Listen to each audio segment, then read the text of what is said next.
We are here right now.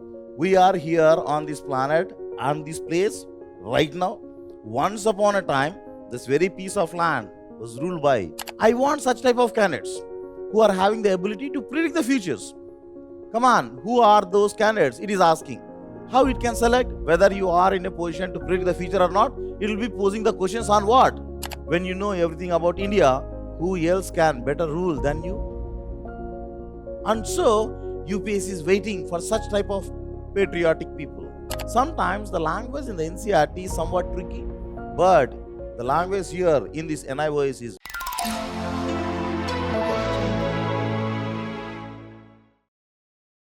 So welcome to Vision IAS. Good morning all. So all you people have decided to take a career as a UPSC, right?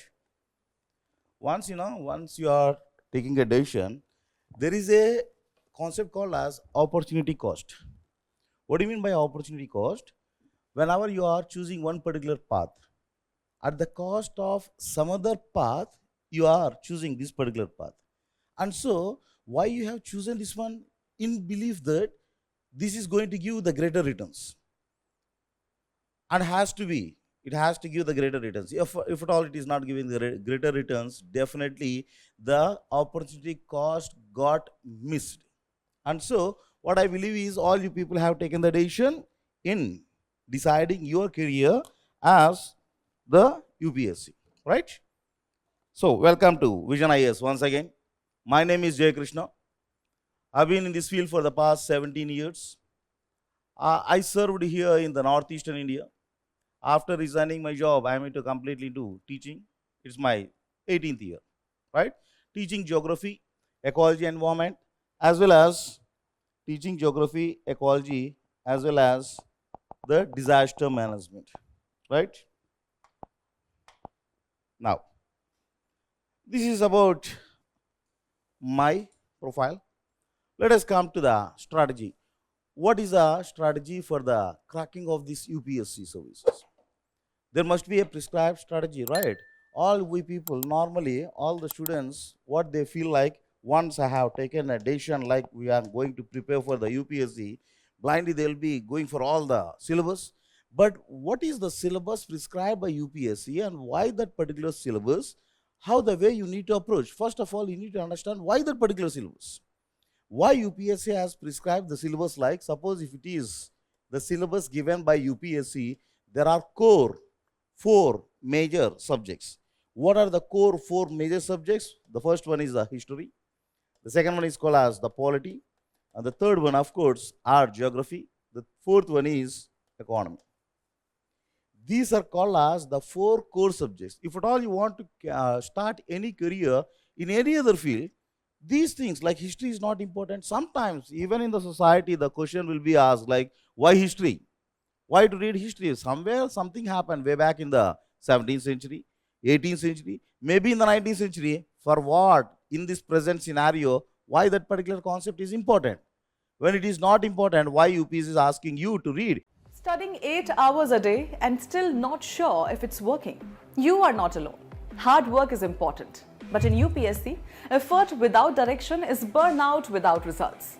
This exam doesn't just reward effort, it rewards clarity, strategy, structure. Everything you need for UPSC success starts with the GS Foundation course at Vision IAS Delhi. Full coverage from prelims to mains, CSAT and essay. PT 365 and mains 365. Current affairs simplified. One-on-one mentorship to work on your weakness. Regular test and feedback to convert effort into result. Toppers like AIR 2 and AIR 3 didn't just work harder, they work smarter. With the right guidance from day 1.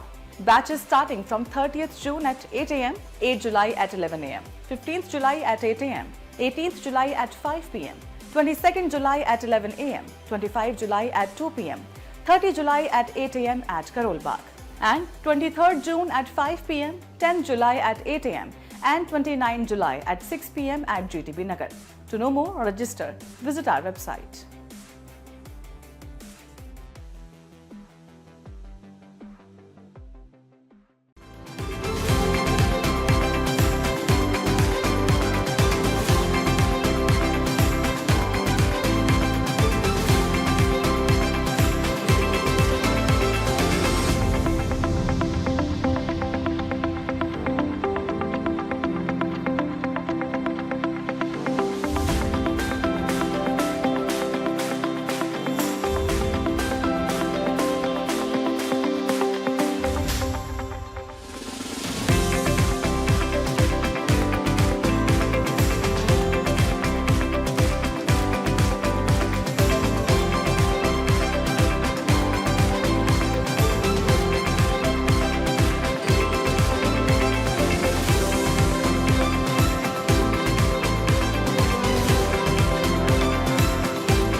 Do you think you know UPSC Prelims?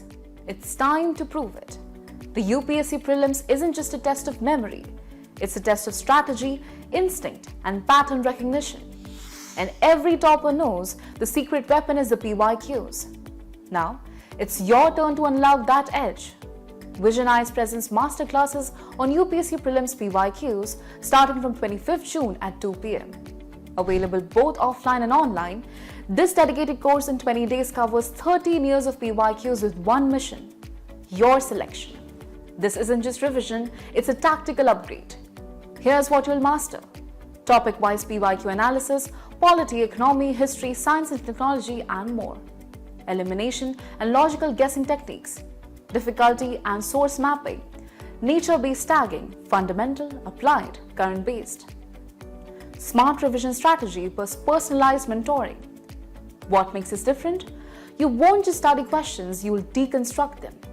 You'll learn to read patterns, anticipate traps, and eliminate options like a pro. Register now on our website or call us on the given numbers.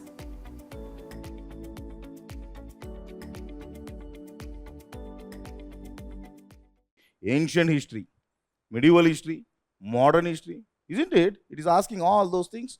What is the need of ancient? If at all history is required, okay, to a certain extent, independence, the modern independence, the modern part of the history is important. But why it is asking? What is the need for going for the political things that happened somewhere in the pre-East India Company time period? And what is the need of knowing all the concepts that are there in the previous eras? Why UPSC is asking you to understand all these things? See the point.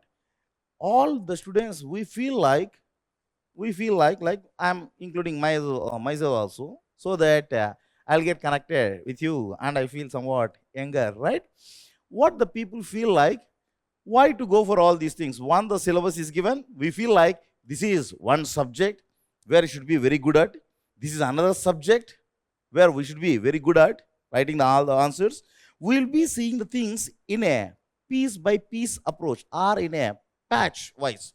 Geography is one part, history is one part. Whenever you are reading history, you will be there only in the historical things.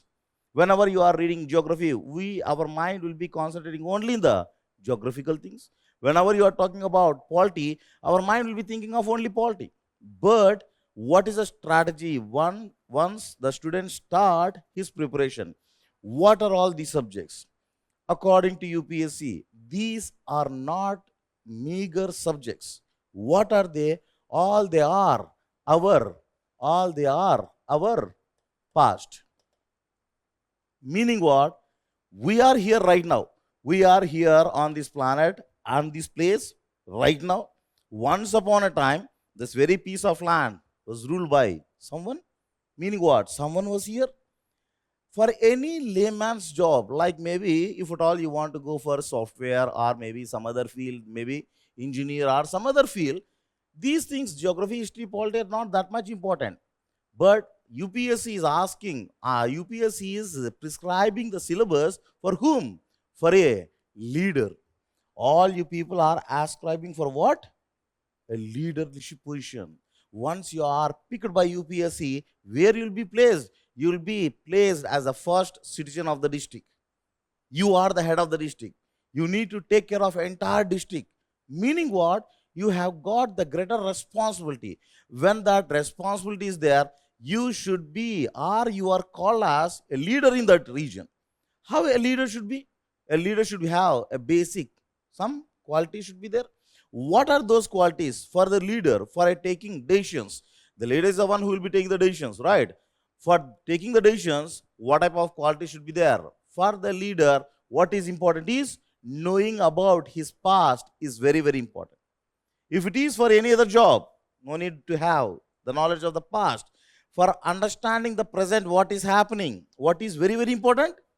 Past is very important. If you don't know the past, what is happening in the present condition, you never can understand. See the best example.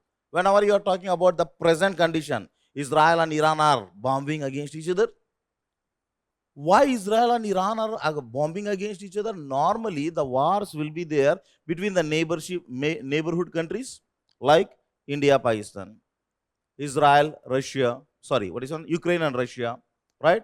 The neighboring countries. But is the Iran a neighboring country of Israel? No.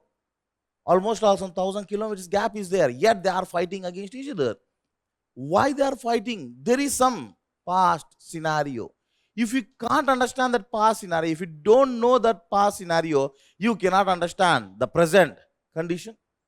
For everything, there is a related past event. If the past event is clear in your mind, then only can understand the present condition, what is happening around you. What is the present condition according to your UPSC? It is called as current affairs. Why the current affairs are very difficult for the aspirant? Because the people are missing the past. When they don't know the past, you cannot understand the present scenario. I'll give you one best example. All we people know that this country, this is a country which is trying, this is a country which is trying to enter India each and every day. What is this country? Intruding. They are intruding. Where they are trying to intrude every day? Only in this area. Is it not the same country? Why it is not intruding in this area every day? This is the state of Gujarat. This is the state of Rajasthan, where it can intrude here also, but every day it is not trying. It is Punjab. Every day it can intrude here also, but it is not trying. Where it is trying to intrude in the land every day? Only this area. Why only here? The same people, the same attitude, the same mentality. Why only in this area? Why not in all these areas? Again, past. If we know the past, what is the story behind this region and this country, then you can understand the present condition. And so UPS is asking, what it is asking? I want such type of candidates. Come on, you should be in a position to understand the present scenario, what is happening around you. Once you are in a position to understand what is happening around you, you are the person who is having the caliber to predict the future. I want such type of candidates who are having the ability to predict the futures. Come on, who are those candidates? It is asking. How it can select whether you are in a position to predict the future or not? It will be posing the questions on what? Past. Whether you are having the clarity regarding the past, it will be posing the questions on the present. If at all you are having the clarity on the present or not, it is only those people who are having the knowledge of the past, they are the people who can understand the present, and it is only those people who are having the ability to predict the future. How UPSC is asking to know the past? In the form of subjects. Therefore, each and every subject is interlinked with the other subject. It's not like one subject is completely isolated, independent, mutually exclusive. No. It has to be interlinked with this one. This has to be interlinked with this one. All these things needs to be interlinked to geography. And without interlinking of history and geography, you cannot understand the complete whole. It is the past of our India. Whoever wants to be a leader in India, they should be knowing the past of our India. When we were not here, someone was here. Who was that someone? Nothing but history. What type of rule he implemented here? Nothing but polity. What type of taxes that guy has collected? What type of services that guy has given to the society, economy? And what type of climatic conditions, what type of products the people used to cultivate, what type of dietary habits are there for the people? Everything is related to geography. What type of the rainfalls were there at the point of time? What type of climatic conditions were there at the point of time? Everything is related to the past. Once you know the past, you will be in a position to understand the present, and whoever is having the understanding of the present, they are the only people who can predict the future. This is the basic essence of UPSC. What the students are doing? So, in writing the preliminary exam, world geography is not that much important. Only Indian part is important. World history is not that much important. Let us skip the world history. Let us concentrate only modern India. The people are going for the piecemeal preparation. which is never fruitful. Whenever you are trying, whenever you know everything, when you try to know only for the sake of marks, the people will be struggling years together in qualifying the prelims itself. When you try to get the knowledge, instead of only for the marks, when you try to get the knowledge, when you know all these things, like what happened to my piece of land, this is my motherland. What happened to my motherland? Now, recently I came here, but someone was there earlier. Who was that fellow? What he did to my motherland? If at all you are feeling and you are connected to the motherland, definitely you can get more insights about the concept, about the India. When you know everything about India, who else can better rule than you? And so UPSC is waiting for such type of patriotic people. Whoever is having the greater understanding about India, whoever can bring some betterments to the India, they are the people who will be selected. Is that clear? Every year you will be looking at UPSC in a different way. The cutoff mark of UPSC is this much, very difficult. That paper is very difficult. Geography is very difficult. History is very difficult.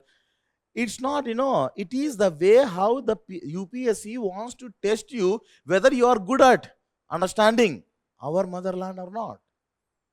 If at all you are in a position to understand our motherland, definitely UPSC will come to the doorsteps.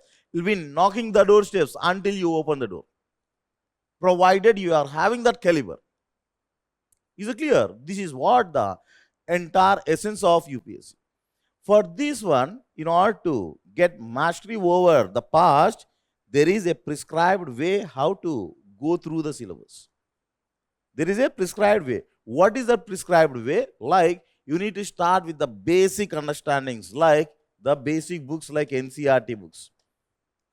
Also, there are, or you can read these books. Also, you can read any other book like what is called as, the book is called as NIOS, National Institute of Open Schooling. Even this National Institute of Open Schooling books are very, very prominent. Not just NCERT. Everyone will be talking about only about NCERT. Let us read NCERT. Sometimes the language in the NCERT is somewhat tricky, but the language here in this NIOS is very, very simple. These are the basic books. Once you are understanding these concepts in these books, yes, you will be getting the basic fundamental knowledge. Once the fundamental knowledge is there, then you can construct castles over the foundation. What is the foundation? The basic knowledge, either by reading the NCERT or NIOS. That forms the foundation. Once the foundation is clear, then you can construct whatever the one you want to construct, you can construct on this one. What forms the core 4? These are the 4 subjects. They are not the meager or simple subjects. They are our past. Is it clear? This is about the entire essence of UPSC. Clear? Let me show some of the important, with respect to the geography, important syllabus, whatever the syllabus prescribed by UPSC. What is the trend that is happening in geography? Since we are confining ourselves to geography, I am talking about the trends that are happening in the geography only. We are not talking about the entire UPSC. What we have discussed till time, entire trends regarding the UPSC, right? Now, see this one. See the syllabus. The way how we will be approaching in this session. We will be approaching in this way. Like, we will be talking about the syllabus. Then, what are the changing trends that are there in geography? Then the analysis of the previous year questions, then strategy to crack, right? What is important in the UPSC is the conceptual clarity. Whoever is having the conceptual clarity, they will be in the service. What do you mean by the conceptual clarity? Whenever the people, specifically in the academics, what the people in the academics they will be doing, they will be preparing only important questions. Have you ever seen in your academics what we have done? Normally, it is the case with everyone, right? There will be, the lecturer will be giving, the teacher will be giving the important questions. After the entire explanation of the syllabus, they will be prescribing some important questions. And out of those important questions only, the questions will be there in the exam. And we'll be copying, pasting there. I'll be getting 99.9%. That is what the academics, in the academics it is what is happening. But here, the conceptual clarity is very important. What is this conceptual clarity? Let me give one particular question or maybe one concept. See here, suppose if it is our India, roughly, suppose if I draw the map of India, all you people are aware of this particular concept, and so I have taken this concept. Say this is, why itna bada sa map? Let us go for a small map, right?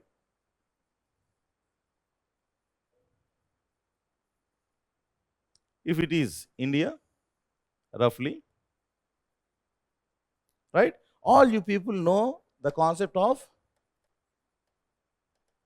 mountains. What are the different mountains that are present in India, right? What are these mountains that are present in the north? All we people are well aware of. They are Himalayan mountains, right? What are these mountains that are there in the central part of India? The central part of India, which are dividing the northern India and the southern India. These are called as Vindhyan mountains and Satpura mountains, right? What are these mountains that are there in the western side of India? Western Ghats. These are called as Eastern Ghats, right? Under the heading called as the mountains of India, in your class 6, the teacher has explained that these are the Himalayan mountains, these are the Vindhyan mountains, these are the Satpura mountains, these are the Western Ghats and the Eastern Ghats. We blindly followed, we copied, and we have written the same thing in the exam. No one even dared to question the teacher in the class 6, class 7, class 8, like why they should be called as Ghats when the topic is mountains. That means what? Can we bring a equation like Ghats are equivalent to mountains? When the Ghats are equivalent to the mountains, can we call this one as Himalayan Ghats, Vindhyan Ghats, Satpura Ghats, Western mountains, Eastern mountains? When the answer is no, why we didn't question ourselves? Even why didn't we question the teacher? Like, so why the Ghats, the Western should be called as, the Western mountains should be called as Ghats? Why can't Western mountains? No one, till date, no one questioned. Forget about questioning someone. We didn't get even the doubt in our mind. What will be the question in the UPSC? The question will be like this one. What are Ghats? How they are different from the mountains? Explain the characteristics of the Western Ghats. That is what the question is. In the very first question, what are Ghats? If at all you are not writing the answer exactly to that Ghats, the remaining part is never valid. What is the question? What are Ghats? Explain the characteristics of the Ghats. What are the Western Ghats? What is Ghats? Till now we believe that they are the mountains. Yes, very tall. If you go there, it will be the tall mountains. They are the tall mountain-like structures.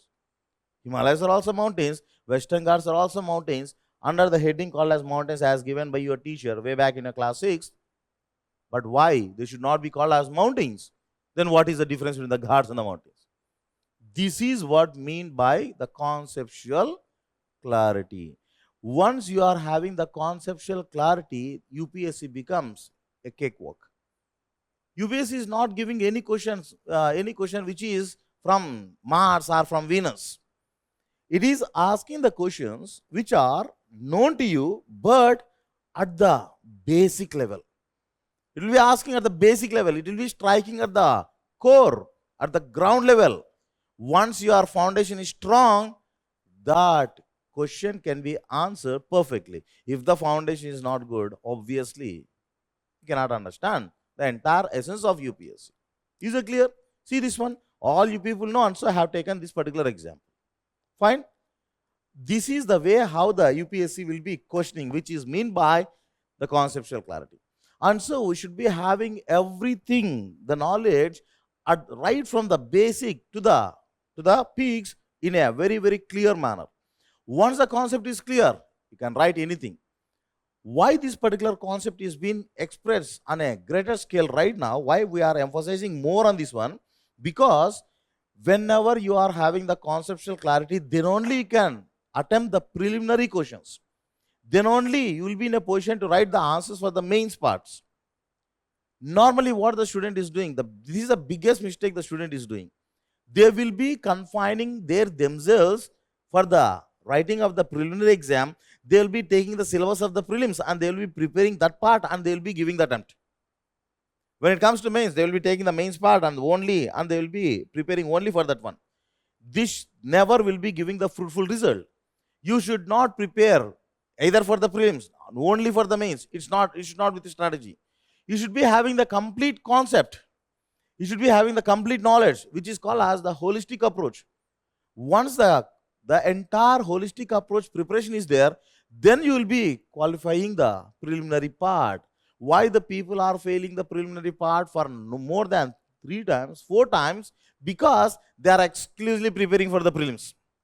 Whoever exclusively prepares for the prelims, never they get qualified. In fact, they should have completed entire the preliminary subject, the syllabus of prelims.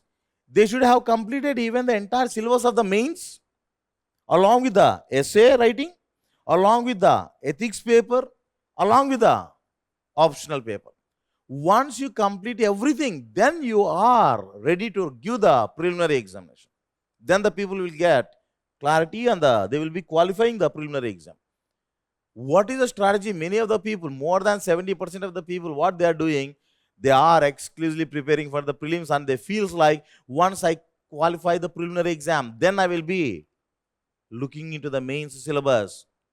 Never. It happens and the people will be keep on doing the repeated mistake and they are here itself.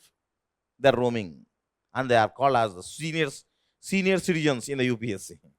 This is what is happening, right?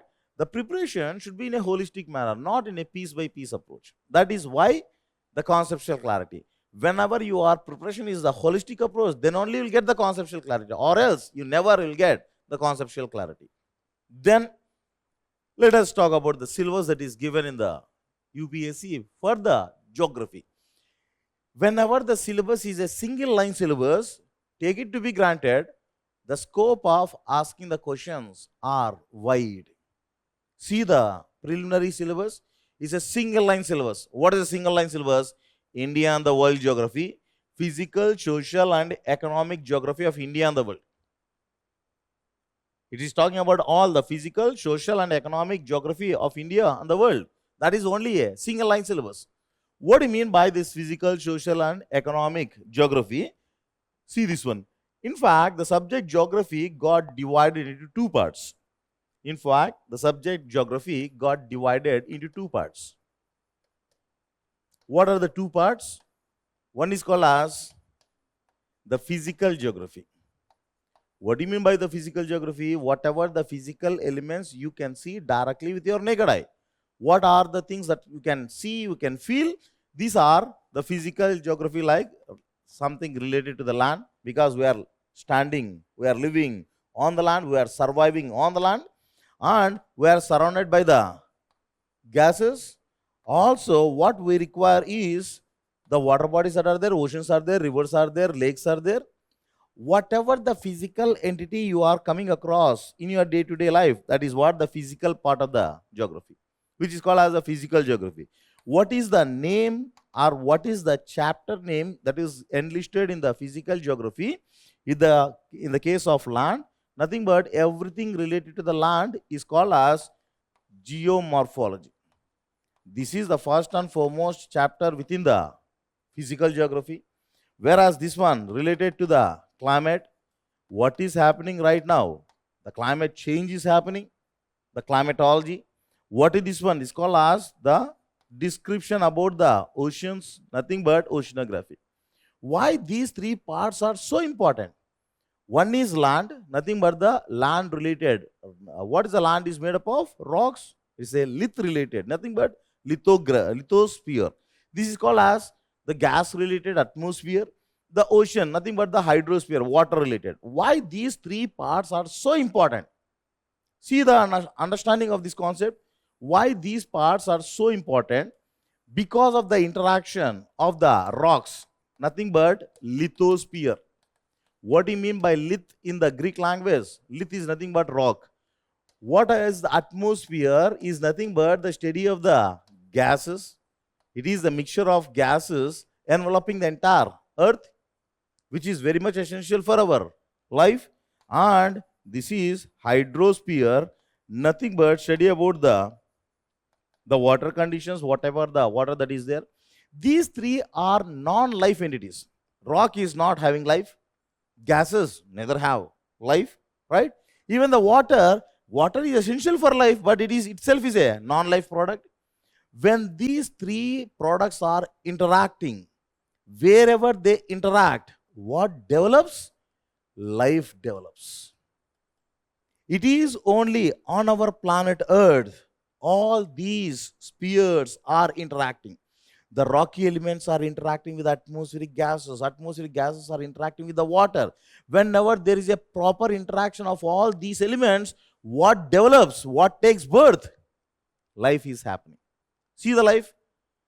Where the gases, without inhaling, exhaling the gases, we cannot survive hardly for few minutes. And 70% of our body is made up of water. If there is a decline in the percentage of the water, it is called as dehydration, and the people are sent to hospitals. And what is this one? Rock.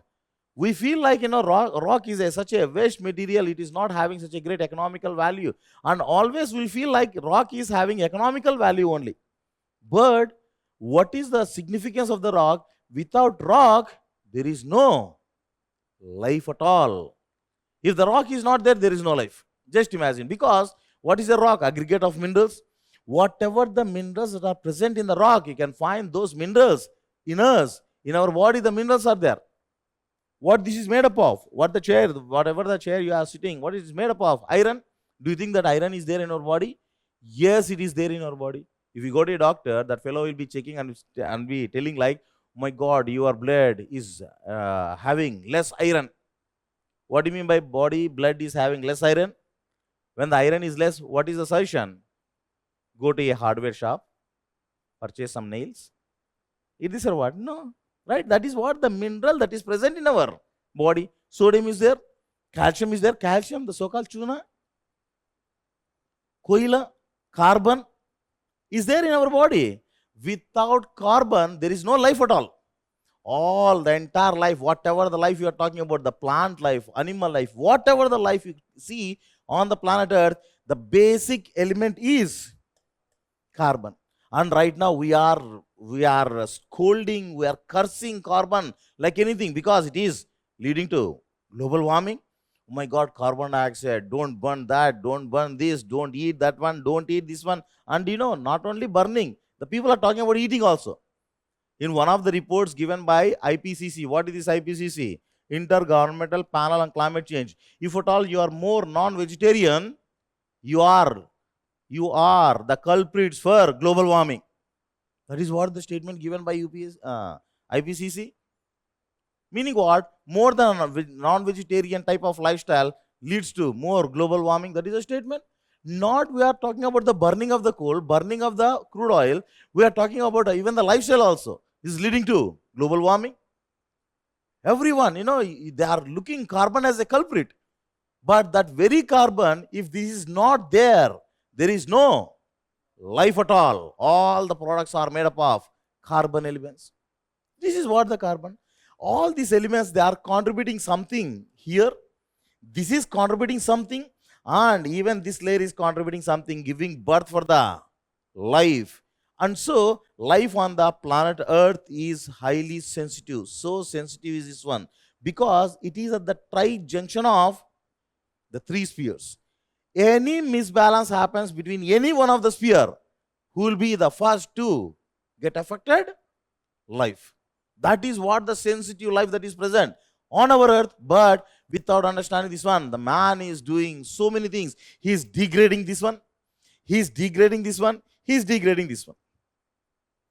Without means what? It appears like, if I give a picture like wherever you are sitting on whatever the branch you are sitting, you are cutting that branch.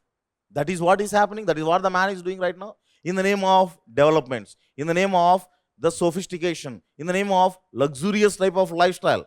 What he is doing? He's stopping the branch on which he is sitting. Once he falls, where he falls, we don't know. Right? This is what the condition. And just imagine the beauty of geography. All they are related.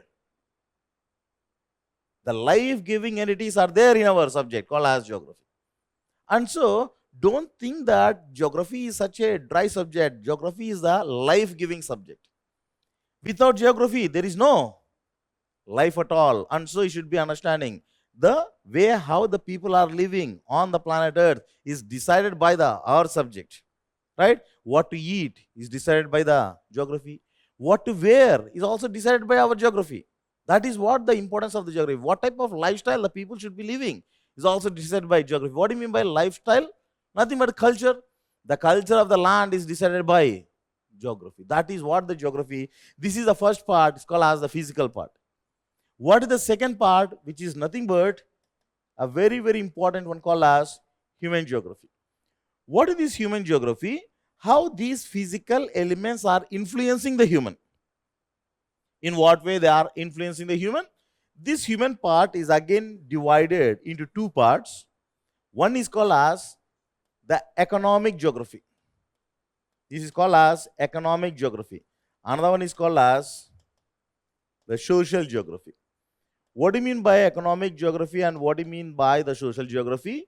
Nothing but the overlapping of geography with the economics.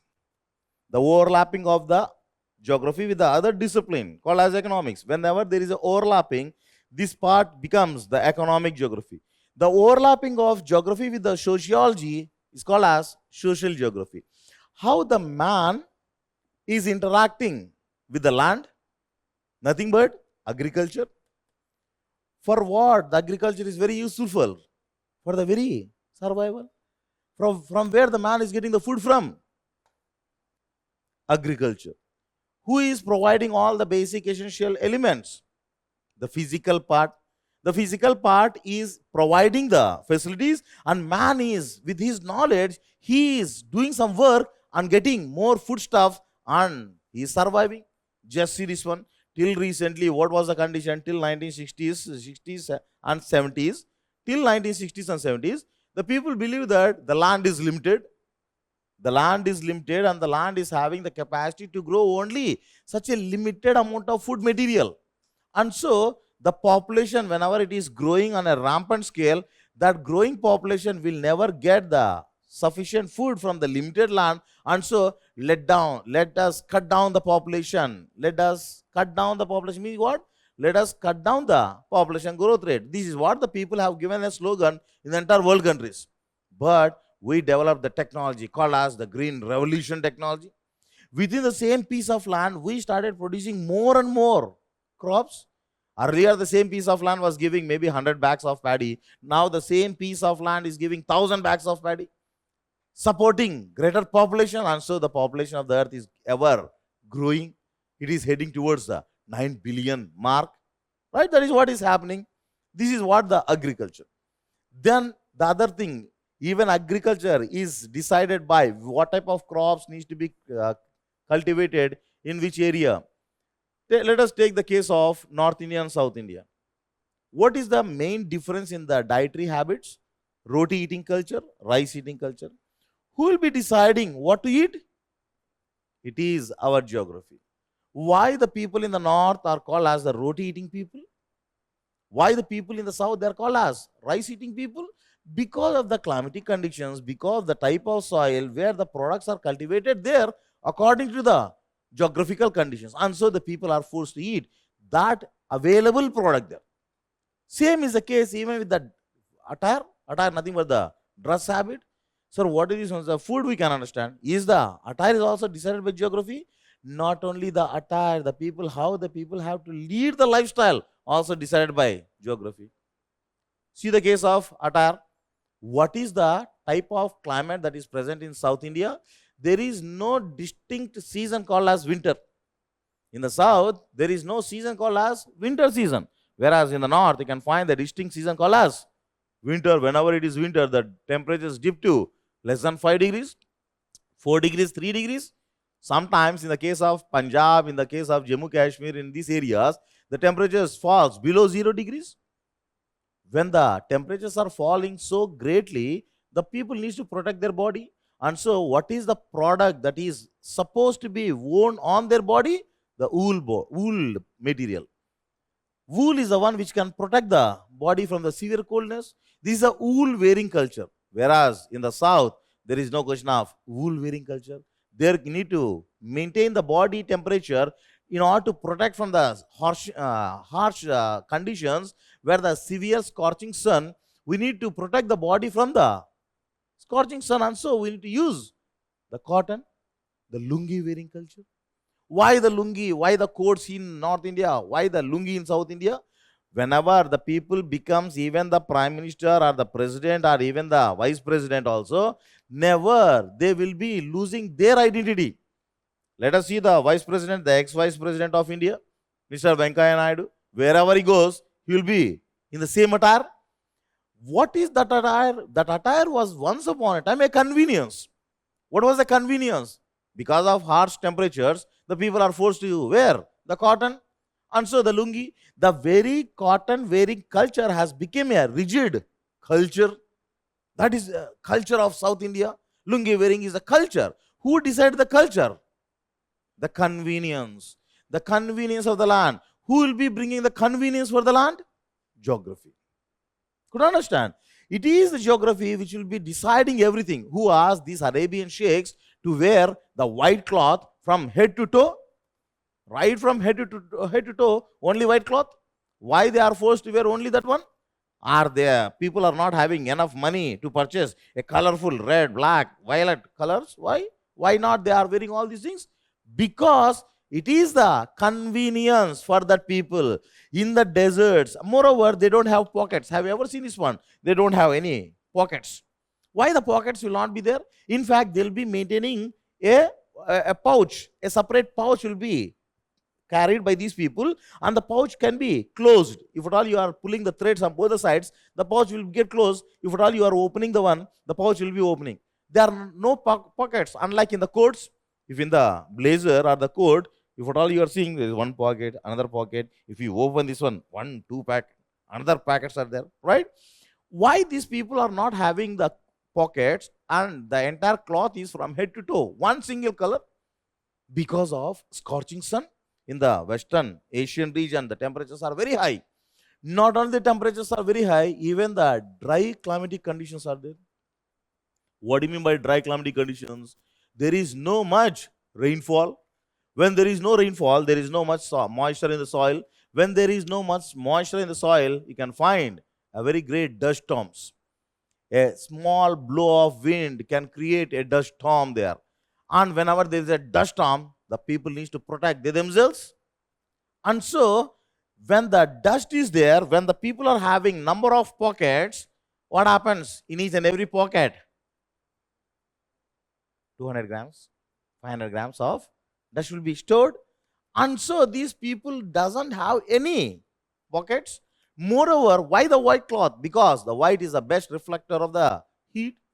And so, in order to protect themselves, they are bound to wear such type of attire.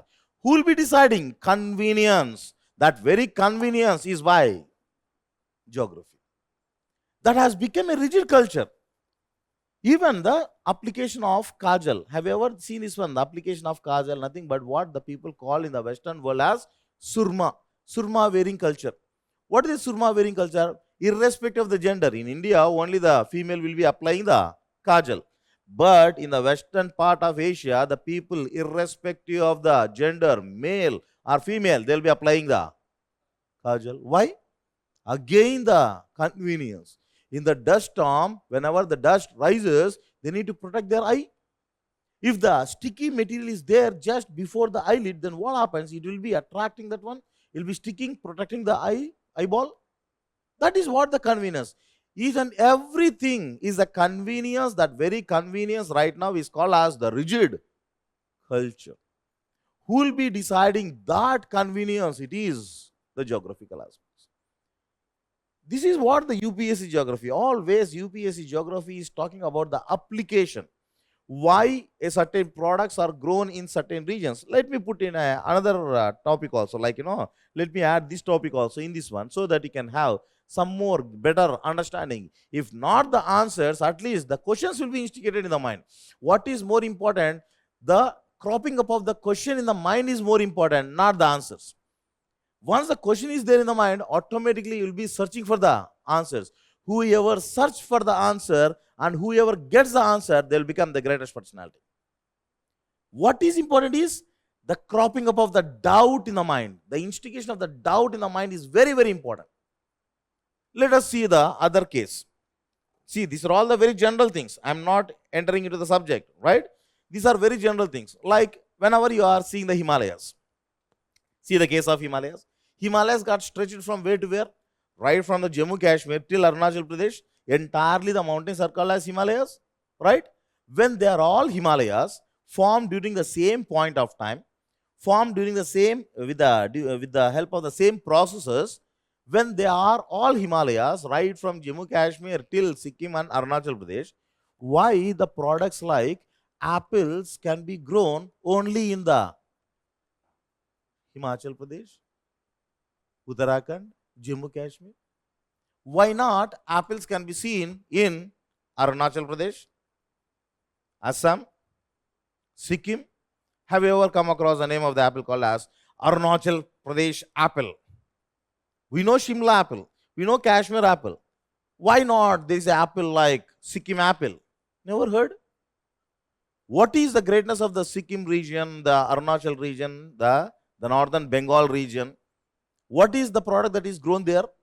Tea is grown on extensive scale. The Darjeeling tea. Assam is known for tea product. Assam tea, Darjeeling tea. Why not Shimla tea? Why not Uttarakhand tea? Kulu Manali tea? Never heard? When the Himalayas are the Himalayas, took birth during the same point of time, same process is there, why different products are grown in different regions? And all you people know the material called as strawberries. Might have seen the strawberries, the reddish color material, where it is confined to the western part of the Himalayas. What is that counterpart of the strawberries that is found in the eastern part of the Himalayas? Is the similar type of material called as lychee fruit. That lychee fruit appears to be similar to that of the berry, but it is genetically completely different. We need to peel, it will be juicy inside. That is what the lychee fruit. When the Himalayas are the Himalayas, took birth during the same point of time, why lychees are grown only here in the eastern Himalayas? Why berries are grown only in the western side? When I say berries, you talk about any berry, strawberry, blackberry, blueberry, whatever the berry you want. All the berries are confined to the western side. Again, who will be deciding? That is what the part called as agriculture. This is related to the life survivability, how the people needs to have the food habits decided by whom? Geography. Why the people of northern Karnataka are fond of eating jawari roti? Why the remaining people, the rest of the people in the south like Tamil Nadu, they are fond of eating paddy? Why the people in the northern side, they are completely the roti eating people, but when it comes to eastern part of the northern India like Bihar, roti as well as rice is being cultivated? Why it is like this one? Why the people are habituated to eat both the roti as well as the paddy? Again, decided by geography. Everything, the whatever the life we are leading right now, whatever the convenience, man always wants a easy type of lifestyle. See the man doesn't want to go into the hardships. He wants the easy type of lifestyle. And so, whatever is better available there, with little effort, whatever is available, that fellow will be adapted to that particular conditions. Whatever is available, pad is available, they will be maintaining that as a proper diet. Wheat is available, they will maintain that as a proper diet. And because of this one, even the culture, like festivals. Have you ever seen the festivals like Pongal, Sankranti, Bihu, Magh Bihu, and even it's called as in Punjab, Lohri. These are all the festivals based on what the festivals are there because of man's action. Like, what is action? Agriculture. Why agriculture only in these areas? Because of the favorable geographical conditions. And so again, geography. The culture also decided by geography. This is about the economic part, like agriculture, industries. Industries. Why specific industries needs to be located only in specific areas? What is, let me put like this one. If I explain like this one, you can't understand in a clear manner. Like, why industries are located only in specific areas? Whenever you are talking about the iron industry, let us take the case of iron industry. Iron industry is called as the backbone of industrialization, modernization. When the iron industry is the backbone of the economy, backbone of the industrialization, why the iron and steel industries are located in the Jharkhand, Chhattisgarh, Odisha, majority of the iron steel industries? When it is a backbone of our economy, why can't there be an iron steel industry in the center of Delhi, near Rashtrapati Bhavan, Rashtrapati Iron Steel India Company? Why can't there is the iron steel industry? When it is a backbone of the economy, when it is a symbol of modernization, there must be a industry here in Delhi. But why it is not there? Again, geography. Where the industries needs to be established, decided by geography. That is what the significance of the geography. And when it comes to social geography, then nothing but society, like population. Population, what type of population should be there? Where the population should be high, where the population should be low, where the more reproductive rates are there. When everything is left to the nature, see this one, when everything is left to the nature will be balancing perfectly the sex ratios. How many male should be there, how many female should be there. But with the man's knowledge, where the creativity, intellectual capacity, man has intervened into the work of the nature. Because of intervening into the work of the nature, right now, what is the condition? Preference for the male child is there in the northern states, especially Punjab, Haryana, and the Jammu Kashmir. Because of this one, the sex ratio became skewed in the northern side, whereas in the southern side, there is a female, more, the more sex ratio is favorable to female. More number of female are there per every 1,000 males in the south. And because of this one, what is happening right now? What is the present condition? There is a matrimonial alliance between Punjab, Haryana to Tamil Nadu, Kerala. Do you know this one? What is happening? The trend right now. Because for every 1,000 males in Punjab, Haryana, Jammu Kashmir, only 880 female are there. 120 female is missing. Where that 120 female is there? More in the Tamil Nadu, Andhra Pradesh, Kerala, Karnataka. And so the alliance is there right now. This alliance, how can I understand? If you know the past trends. And moreover, when the government of India wants to bring the policy for the growing population, now the policy is centered on the people who are having the age more than 60 plus. Why? Because of the better medication, better conditions, the health conditions, the span of the lifespan of the people got enhanced. When the lifespan of the people got enhanced, more policies needs to be planned for the people who are having the age of more than 60 plus. And within the 60 plus population also, who is more in number? Male or female? Who is more in number?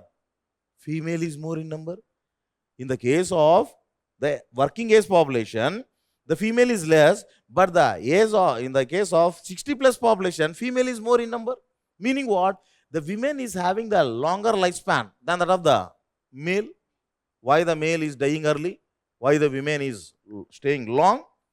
Because of, again, that conditions, whatever the conditions that are there, all they can be given reasoning due to the social geography, right? This is what the population studies, where we'll be talking about more about the population. These are the social and the economic part of the geography. This is the syllabus. The main part, see the main part, same is the one, salient features of the world physical geography, distribution of natural resources, where do you find the natural resources, then important factories, where the factories should be located, primary, secondary, and tertiary industries should be located. Then the geophysical phenomena like earthquakes, tsunamis, cyclones, and all these things. Then, what are the trends here? When you see the preliminary part, the questions are keep on increasing, except in this 2016 and 17, there is a rising trend. See the rising trend. In the year 2024, 22 questions are there. In the year 2025, 24 questions were there. This is the rising trend in the case of preliminary part, and whereas in the case of mains part, also a consistency is maintained. Consistency is maintained. This year, in the year 2024, a little one question was skipped here, and that question was included in the social, what is called as the social justice and the social change that is there. And so maybe in the next year again there can be 115 or maybe 120, right? The balance can be there. Means what? Can you find the consistency here right from 2019? There is a consistency in the geography. Meaning what? Once you are keeping focus, attention on geography, it's very easy to get one paper into your control, right? This is what the trend. Then I can talk about impacts. What type of questions were asked, what is the overlapping of the subject with the other disciplines and all these things. Just now I explained. What is the changing dynamics? The changing dynamics are nothing but there is more emphasis on map based question. The emphasis there on the map based question. Every year without fail one map based question is coming. Whenever you are having the command over the atlas, definitely you will be in a position to write the answer. Not just that particular part, even you can get the greater understanding of some other concepts in the political science, maybe in the IR, in the international relations. Just now, the best example, whatever the example I have given, why there is a war between Iran and Israel, though they are not the neighboring countries. Normally, the war happens between the neighboring countries, like Armenia, Azerbaijan. War happened. Ukraine and Russia, war happening even today, right?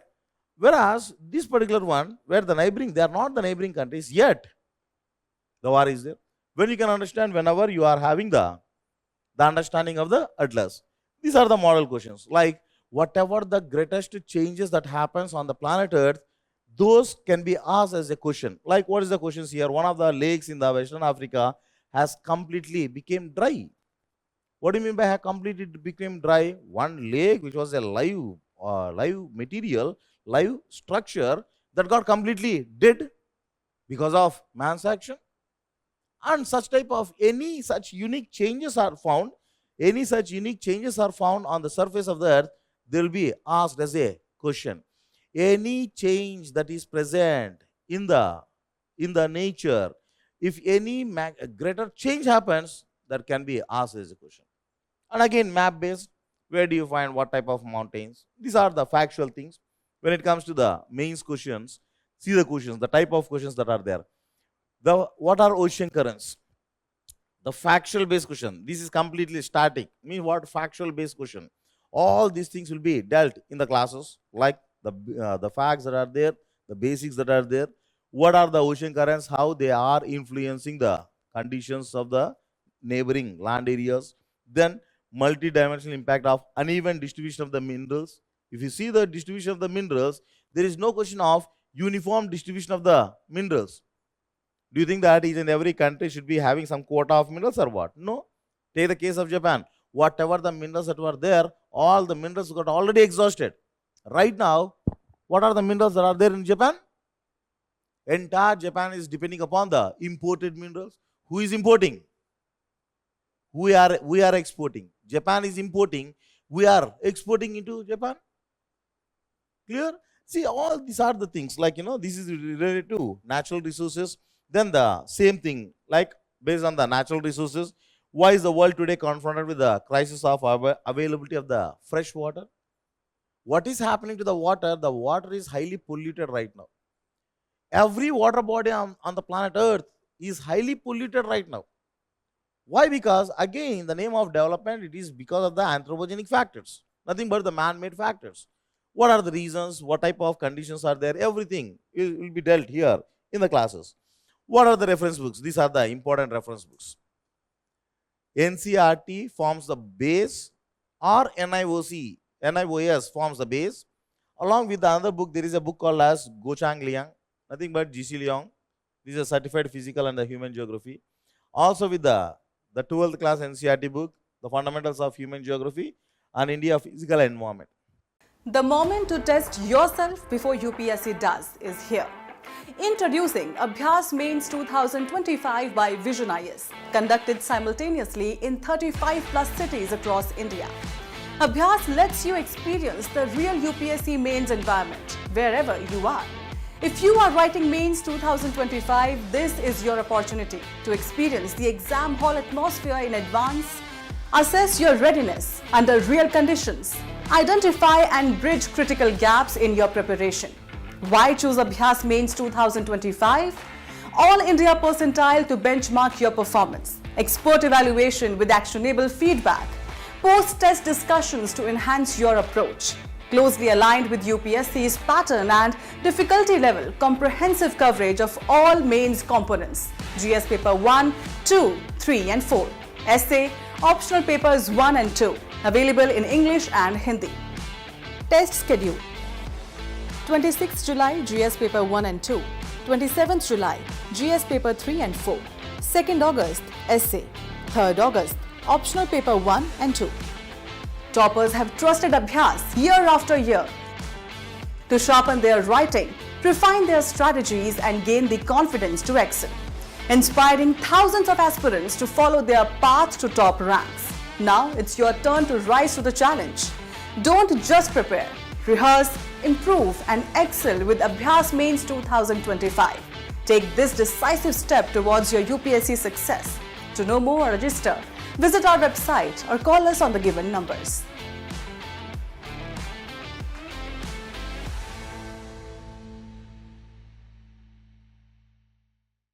Struggling to find the right guidance amid UPSC's vast syllabus?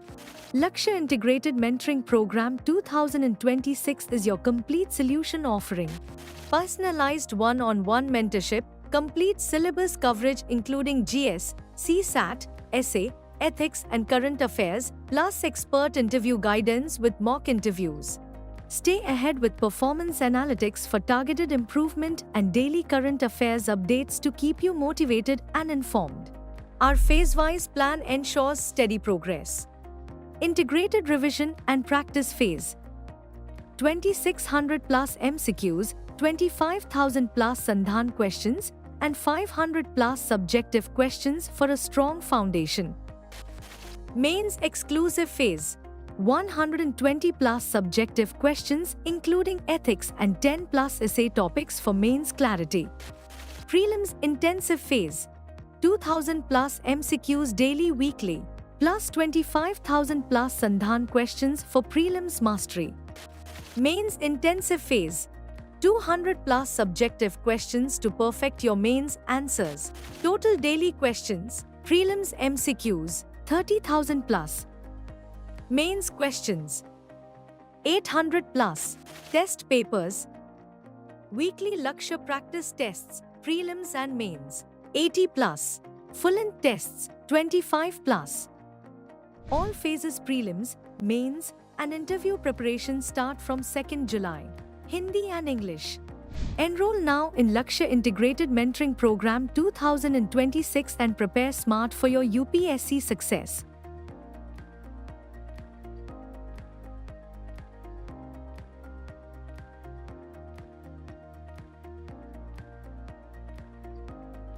PSC Mains is not just about writing answers. It's about writing impactfully with clarity, depth, and precision. And that calls for more than knowledge. It calls for mentorship. Presenting the Vision IAS Mains Mentoring Program 2025. Starting from 15th July. A purpose-built initiative to guide serious aspirants through one of the most demanding phases of the civil services examination. This program is designed to help you evolve from just writing answers to writing answers that fetch marks. What does the Lakshya Mains Mentoring Program offer? Personalized mentoring, regular one-on-one sessions to fine-tune your strengths and overcome weaknesses. Structured daily and weekly targets to keep you consistent and exam-ready. Advanced answer writing sessions with model solutions and detailed evaluation. Essay mentoring and practice for developing impactful content and structure. paper-wise strategic sessions including GS and essay. Feedback, review and continuous monitoring for real-time improvement. Whether you're stepping into mains for the first time or returning with renewed focus, this is the push that converts effort into excellence.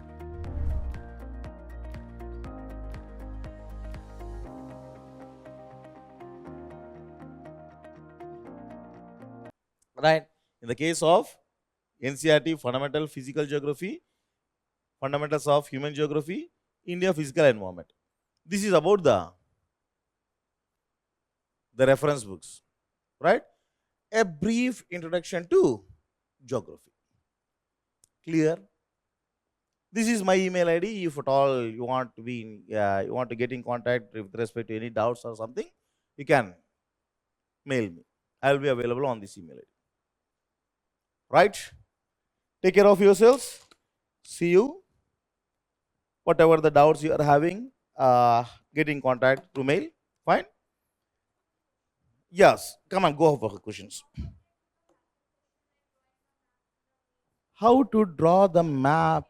How to draw the map first of all? See the question. There are two questions in the same question.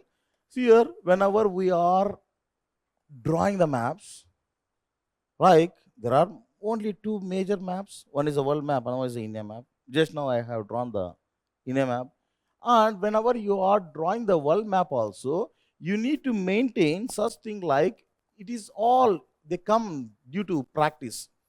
You need to draw the world map within just less than maybe 5 seconds or maybe less than 10 seconds. It's all, they come due to experience. There are certain basic clue points. They are called as hint points. From where to start? What should be the frame? What should be the frame? For the world map, there should be a rectangle. For the India map, there should be a square like this one. There should be a square. And the division should be there. In the case of India map, the dip of Jammu Kashmir on the top and the Kanyakumari's cone, right? This is the one, should be on one line. And the coast of Gujarat and the Mizoram on the other hand, they should be on one line.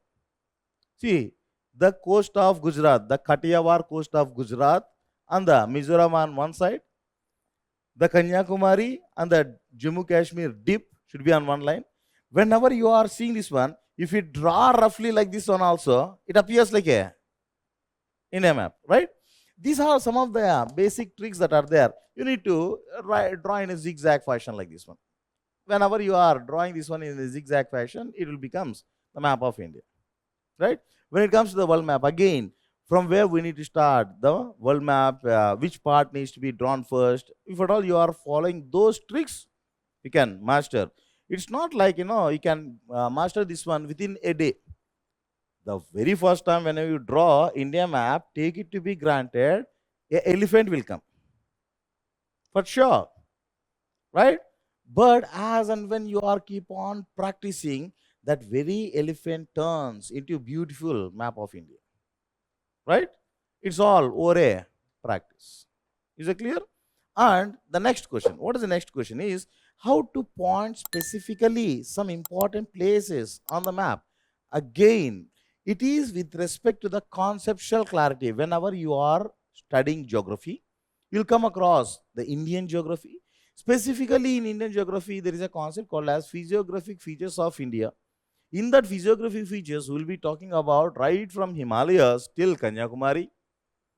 While studying that one, the places, whatever the important places you come across, all the places needs to be remembered. And whenever you are staring that place in the atlas for once, twice, thrice, that will get imprinted in your mind. This is a continuous process. It's not like we can master everything in one day or we can forget everything in one day.